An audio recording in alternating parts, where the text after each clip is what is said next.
Welcome to the Headley Highlight Show's Headley Headspaces.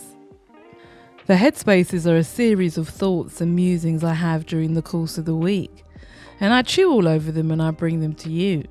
And this week's Headspace is called Supreme Court Backs Definition of Woman as Being Biological and Not Based on Gender.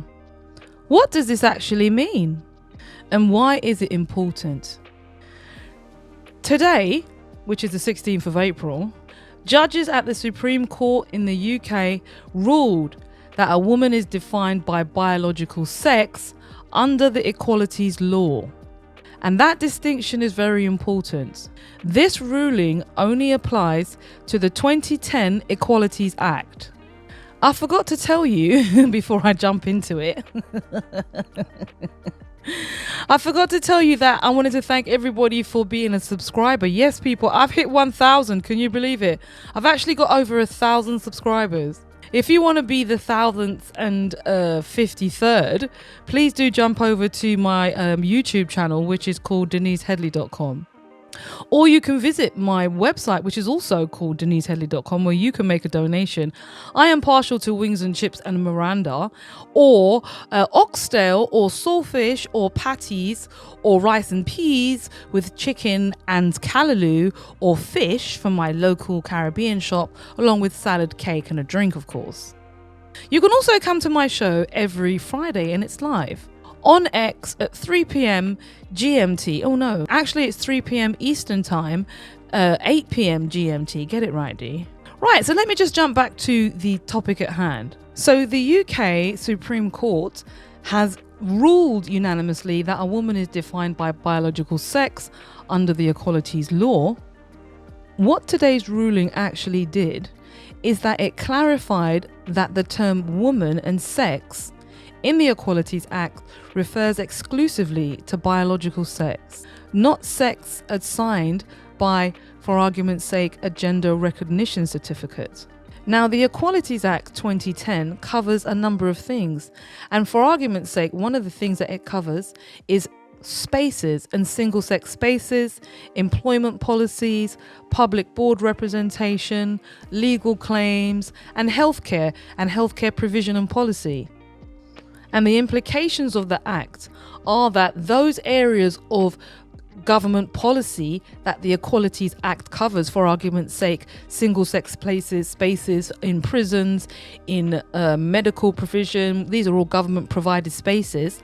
These spaces, which are effectively women-only spaces, such as shelters, hospital wards, or changing rooms, must now only be given precedence. The people who can use them can only be those women who are biological women. So if, for argument's sake, you had a prison where a woman who had a gender recognition certificate was placed in a female ward, because that prison is governed by effectively the UK government, it's run by the UK Prison Service, they would have to adhere to the Equalities Act.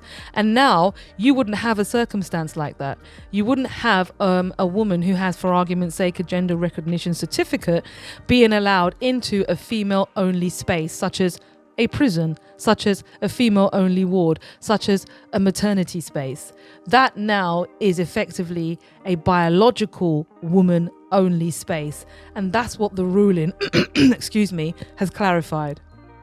The campaign was brought by a group called Women for Scotland, and the reason they brought the case was because the question of board representation being identified as a place where women should occupy specific numbers of seats effectively could have been occupied by women who were transgender women who effectively had a gender recognition certificate. And if they were utilizing that element of the Equalities Act to say we want representation, you could have effectively had, let's say there were 5 places, you would have had 4 places potentially occupied by people who had gender recognition certificates, who were then seen as women, occupying the spaces where biological women would have been, for want of a better word, excluded or not included. And Women for Scotland argued that point, and the Supreme Courts upheld that effectively that premise, the question around safety and women having safe places, because the issue of transgender women going into women's spaces and then committing crimes against women, there have been some documented cases of that nature. And I think I'm not sure what they made reference to, but I'm sure that was there was a particularly well documented case of an inmate in 2018 called Karen White, who, whilst she was in a women's ward, she then committed assaults towards women. And that was a case that had quite a bit of media interest.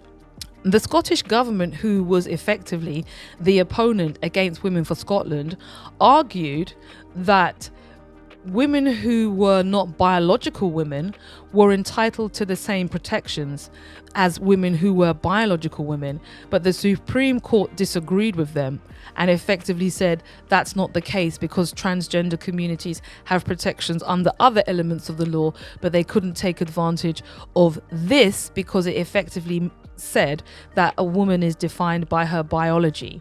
One of the reasons this ruling is so important is because of the, for want of a better word, popularity of this conversation about transgender women in women's spaces and occupying those spaces and effectively excluding women or taking advantage of women in those spaces.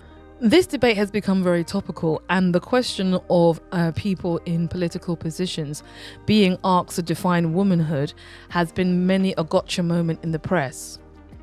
Many people's careers have been significantly disturbed and disrupted because of their views on transgender, for want of a better word, inclusion questions.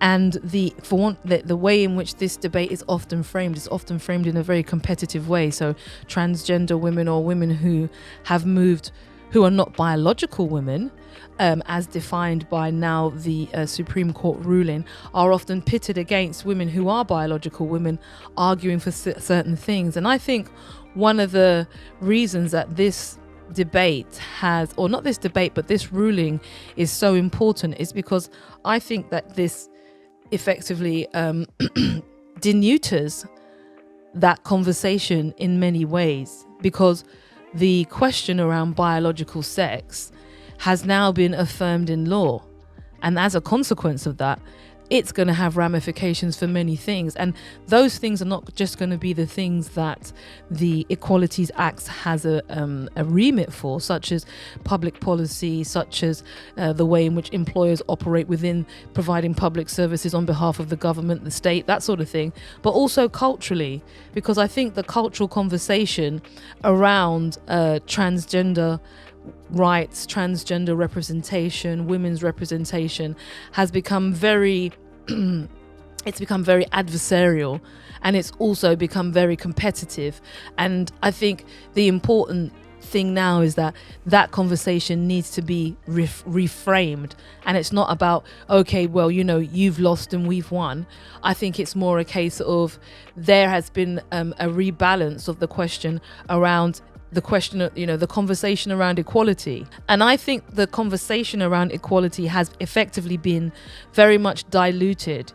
Questions around racial equality have been diluted within the context of inclusivity and diversity. And what that language does means is that you don't effectively, I heard the terminology once, the oppression Olympics, trying to minimize the different types of oppression into competition. And effectively, I think words like inclusivity and diversity have helped to dilute questions around racial parity and racial equity, in the same way that this debate about LGBTQ representation, their competition with women, has also, in my opinion, given rise to a dilution of the conversation that biological women were having about their rights and their needs and their representation and greater equality. And I think now we have to reframe that whole debate. And I think culturally it's going to have an impact on our sport, on the way in which the conversations had in the wider community, the way in which government policy now has to operate and be very clear that certain things can only apply to women-only spaces. And that's also going to, I think, impact on this idea of men effectively having but occupying women's spaces. And when it comes to questions around maternity and nurturing, I mean, there's a there's a statue of a man in one of these, it's at this place basically in Germany, and it's a man breastfeeding a baby, and he's called a chest feeder. And effectively this kind of language, which is eroding the space that women have traditionally occupied, I think is going to be reaffirmed now with this ruling. And I don't think this ruling is just going to affect the UK. I think it's going to affect Europe, because I don't think this is a question that's really being had in the global south. I think they're very heteronormative. It's very clear. Traditional Christian, Buddhist, Muslim, it's man, woman 2.2. So I think this is a much more of a Western conversation, a global North conversation. So my 2 pence on the whole thing is that I think it's a moment of pause and a moment for biological women to, in a way, feel that their space in the society is now reaffirmed in a way, unfortunately, which means that women who are not biological women, they have different protections, but women have effectively, I don't know if you want to call it that, a special place. Not wishing to exclude the special place for people who are fluid in their gender, but the law recognizes them as such. So I don't know, what's your thoughts about the whole thing? I mean, this is pretty long, but then it's a pretty important judgment, and I think I needed to give a little bit of the wider political context in and around the conversation so we can see culturally where we are. And sometimes you just need to have it, have that conversation in not such a shouty way. And I'm aware I haven't had the other side give their view, and I would appreciate somebody coming on and maybe giving the view of women who are not biological women and how they interpret it, or what you even thought of what I've said. What's your thoughts? What's your 2 pence, your 3 cities, or your declining dollar price? Well, look, this has gone on long enough. I'm going to round this up and essentially say that the ruling was a landmark ruling. It's going to have ramifications, I think, for everyone in the global north. I think it's going to have an implication for the reframing of the conversation and how we as a society deal with women who want to be recognized as women who are not biological women. And I also think it's reasserted biological women in the law and within the patriarchal system, potentially. Oh, well, I've got to draw it to a close. Anyway, look, I hope you like this. Make a donation at deniseheadley.com. Jump up in the comments, potentially.